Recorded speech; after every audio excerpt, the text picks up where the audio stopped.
1.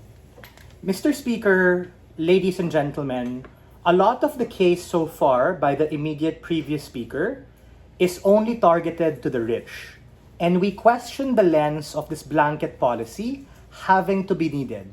We are perfectly fine with a ladderized form of taxation on corporations and rich individuals, such as Bill Gates, such as Microsoft, and all of that. And if the question in which they challenge is like, Joseph, it's not too much, then we will make it higher. We're going to hit them where it hurts. But the point in which you have this blanket policy is exactly the point in which you harm the middle class and the urban poor, of which they gave a very soft stance for when they tried to box out the harm on the poor. But sure, I'll be charitable. We're going to engage and tell you how it wrecks the middle class. This is very simple. Majority of the middle class are not the most financially literate, and they're the ones who are ultimately unbanked.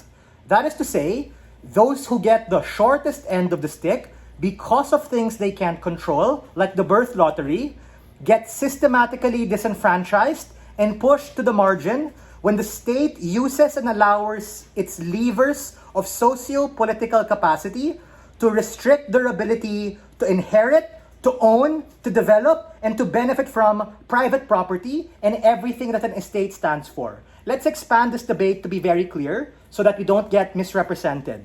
An estate is basically anything that you own that you are unable to be able to include in your last will and testament.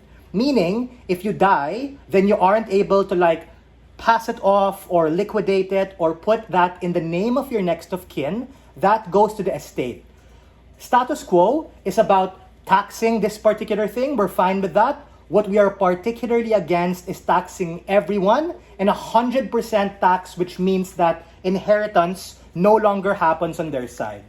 What we see happen on SideGov is the creation of a perverse incentive structure in the attempt to be a check and balance against the harms of capitalism, but ultimately fall short and make things worse. A couple of features of our model. Number one, given that this is policy, we think it's completely reasonable and a fair burden for opposition to say, A, we reject the blanket policy of 100% inheritance tax. We're willing to support increasing that for the rich and maybe levying the certain conditions for the urban poor.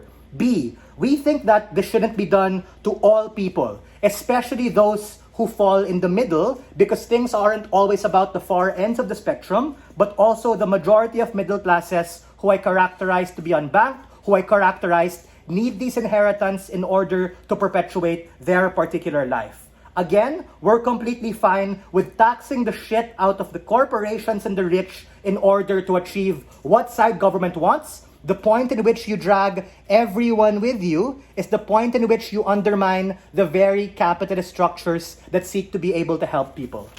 We think on-side government, you have a path and outcome dependency on perfect execution and implementation by the state. But just like what we see in both developed and developing nations, whether you're rich, middle class, or poor, the state doesn't tend to be the best arbiter of being able to redistribute wealth.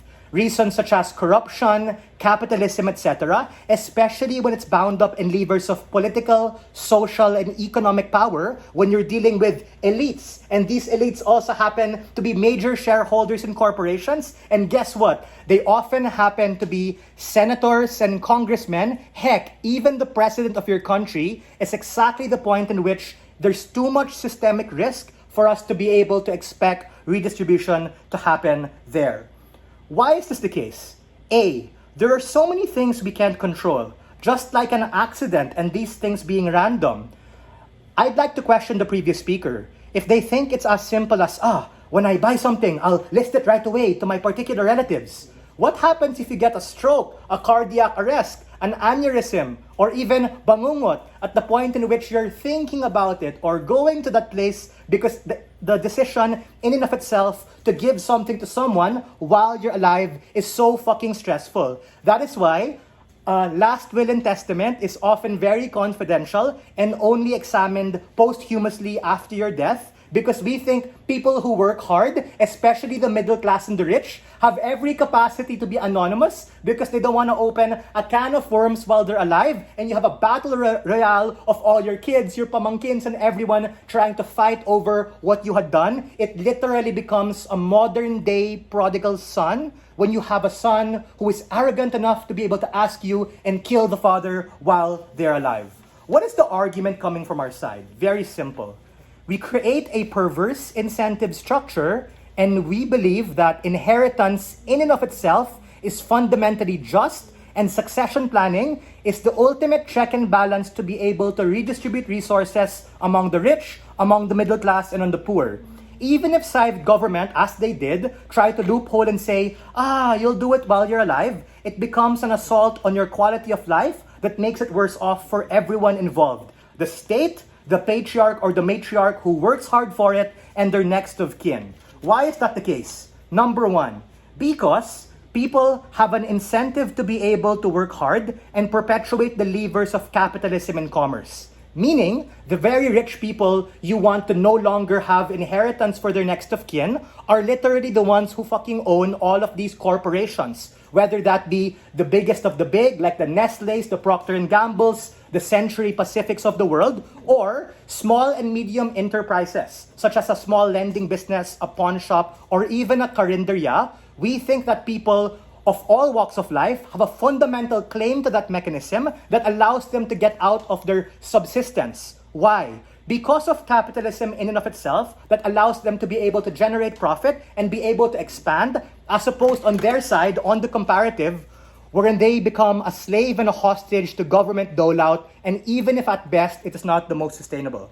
The second thing is that it becomes very outcome dependent on the ability of the state to be able to do it, and is ultimately super disproportionate power to the state, and we think fundamentally is an assault on the right to property, which enables you and comes prior to your capacity to live a full and free life, and is an infringement on life, liberty, and the pursuit of happiness. We've never been more proud to stand on our side and open the case for side negative. We are very proud to oppose.